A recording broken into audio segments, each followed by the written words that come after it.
to affect the game, especially if you're paid to be the guy. All eyes are looking at you to get those opportunities. That's the biggest thing. I get what he's saying. I really do. And I think that's the right mentality that the team should be spreading.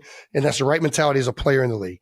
But the reality is, if you're a fucking beast and you're a competitor, you want me on that wall. You need me on that wall. Like, that is the fucking mentality you go out there with. That's the reality of it. Yeah. If I'm fucking going over here and just doing pass blocking all day and you're not getting me out at the second level, you're not calling the plays that allow me to be a dynamic run blocking player that has been great in the league for a number of years, I am damn sure going to the coach and be, hey, remember now, you get me out in the second level, we have some high success on the runs with this stuff.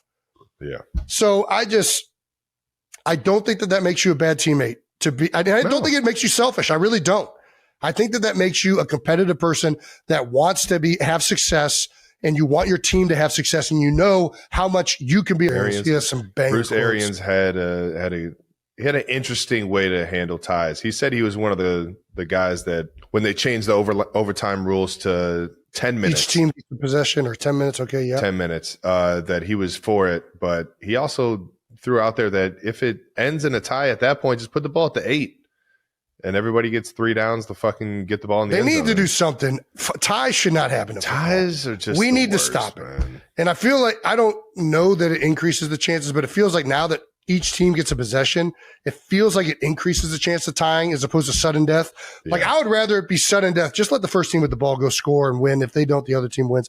I'm part of it too. Yeah. The biggest thing is just being understanding of what that's causing in terms of the eyes on everybody.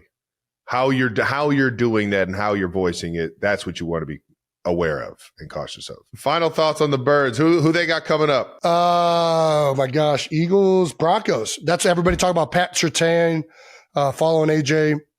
It'll be interesting to see what the Eagles game plan is.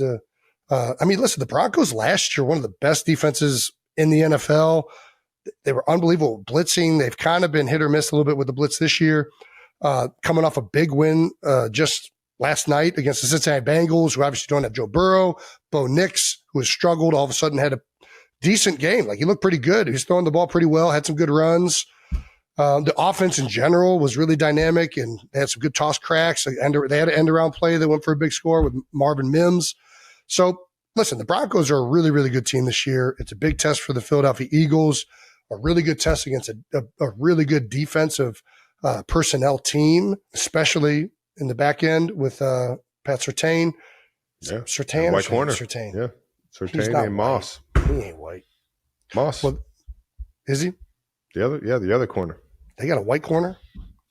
Yeah, they're one of the best defenses in the league with a white corner last year. They better go after him then. That's all I'm going to say. Remember you were talking about how he's hiding his complexion. He's got the long sleeves. Is that what it was?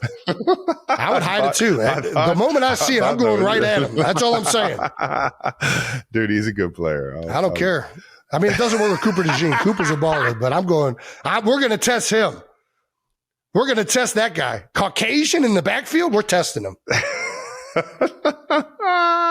All right, moving on to the rest of week 4. Jags beat the 49ers. We got the Jags on Monday night, man, and they were rolling against San Fran this past weekend, 26-12. And we got a coach fight. Who doesn't love a good coach fight? I love a good coach fight. Robert Saleh accused Liam Cohen of having an advanced sign-stealing system. Interesting. Nice. Good for Liam. Well, smart. Liam post-game, keep my name out your mouth. He didn't do it like that, though. Did you watch the clip? Duval. No, what did he say? No, he did, but he did it after he'd already walked. He walked by and threw his little temper tantrum as he was walking by Robert Saleh, who was trying to go up and shake his hand. And then when he was a good distance away, that's when he shouted, "Keep my name out your fucking mouth," while players are kind of holding back. It was, listen, I can guarantee you this. Hold me back. Dude, fuck off. Everybody in the NFL steals signals to a certain extent. I'm not buying this bullshit. Why are they signals if they're like, what do you mean? Steal signals is so crazy. If you're dumb enough on defense, if you're dumb enough to do this and every time go to cover 4, you're a fucking idiot. What do you want? Social clips of hearing him talk with. If that's how you're talking about the team and the frustrations and moving forward, how to get it, man, fucking took ownership. Let's do it, dude. Let's go. Talked about him not living up to the standard and then saying that the team needs to live up to it. And there's something about, like, if we keeping it a buck, we're ass, that I like, because it puts it in, like, a lot of the times you get up in the press conference, you're very much speaking in like these like cliche things. You're giving generic answers to not give people sound bites. There's something that's very refreshing about somebody speaking very organically and authentically, like, yeah, this ain't going to get it fucking done. And it's bullshit. And I think it's a good sign. I like that out of Cam Ward. Motherfucker throws the ball hard as fuck. If you watch him play, that dude fucking zips it. He's got to get a little bit of touch on it. I mean, he's like throwing it through somebody's chest. For keeping it a buck, he's going to break somebody's sternum. For Brett Favre. No doubt. But no, I like the quote. We got Breece Hall. Yeah, what else we got? Yeah, Breece. I'm out on the fucking ties. I don't want to see them. I don't like them. They're so deflating. I do like them trying to figure out something. Make a great football game feel like, why did I watch that? Did I just watch that? Why did I watch that? And I think after overtime is over, I think they could do something very simple. We're just going to do one random ass. I want it to be Nutcracker. Have two guys get Nutcracker. Whoever tackles the other guy to the ground first, he fucking wins the game. Gladiator style. That's what I want to see. Sumo wrestler. I don't give a fuck. I don't care that it has nothing to do with football. I just want this game over, and I want to have a team that wins it. I don't want to tie. And that sounds electric as fuck. Let's have fucking Fa'alele and Jordan Mailata, 400-pounders, sumo wrestle basically in the middle of the field to decide who's winning this motherfucker. Sign me up. I'd pay to see that. Anyways, it was a great high-scoring game. Not a lot of defense played. That is through the first 4 games. Like the first week, everybody's like, Detroit sucks. And then they're beating the fuck out of everybody the last 3 weeks. And then the next week, it's like, hey, fucking the Chiefs don't got it anymore. Pat Mahomes, he's not even a top 10 quarterback anymore. And then they go out and do this. Okay, fuck, looks like they're back to a Super Bowl. Fucking, it's just like, what the fuck are we even talking about? And I got to go up there on the TV and be like, oh yeah, they can't do it with Ben Johnson. And I'm like, yeah, I'm a fucking idiot. Jared Goff looks fucking fantastic. Dude, it's fucking, the first 4 games is like, I mean, how you can't, like, I'm like, oh yeah, Green Bay's a Super Bowl contender. Damn, okay, they just got fucking, yeah. So, dude, that's the beauty of the NFL, man. Yeah. The Kansas City Chiefs have experienced quite a turnaround, flipping their season trajectory in just 2 weeks after a rocky start. Opening with 2 disappointing losses, the team looked uncertain and out of sync. But as the pressure mounted, they found their rhythm, stringing together consecutive wins, with the latest being a powerful victory over the Baltimore Ravens. At the heart of this resurgence is a wide receiver who has captured attention both on and off the field, even winning the admiration of pop superstar Taylor Swift.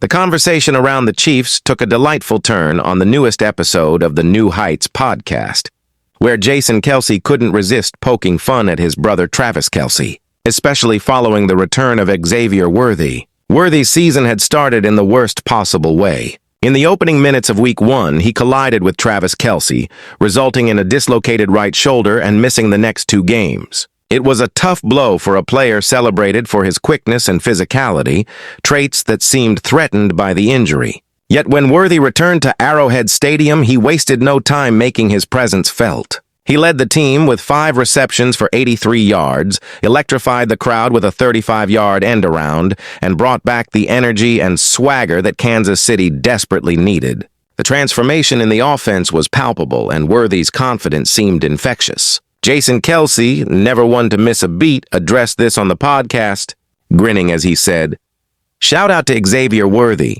It was a big day for the Chiefs, and it was a big day to have Taylor's second favorite player back, Xavier Worthy." The joke combined football, family, and pop culture, drawing laughs and sparking playful speculation among fans and Swifties alike. Some even wondered if Worthy might overtake Travis as Taylor's favorite if he kept up his impressive stats. If you're enjoying these behind-the-scenes stories, hit subscribe for more moments like this. Worthy's skills have not only improved the Chiefs' offense, but also boosted the spirits of teammates like Travis Kelce and Juju Smith-Schuster. His return adds complexity and speed to Kansas City's attack, forcing defenses to adapt. Just 2 weeks prior, the Chiefs' offense felt flat and predictable, but Worthy's reemergence has brought new life and unpredictability, making them a formidable force once again. Now, with the team sitting at an even 2-2 and tied for second in the AFC West, anticipation is building for their upcoming Monday night clash against the Jacksonville Jaguars, a team with just one loss and their own winning streak. The stakes are high, but the Chiefs' momentum is back, thanks in no small part to the contributions of their newly returned star receiver. The chemistry between Mahomes and Worthy is growing, with each game showing more trust and explosive potential. Travis Kelce remains a constant threat, performing at his usual elite level, while Mahomes looks increasingly confident and decisive with Worthy back in the lineup.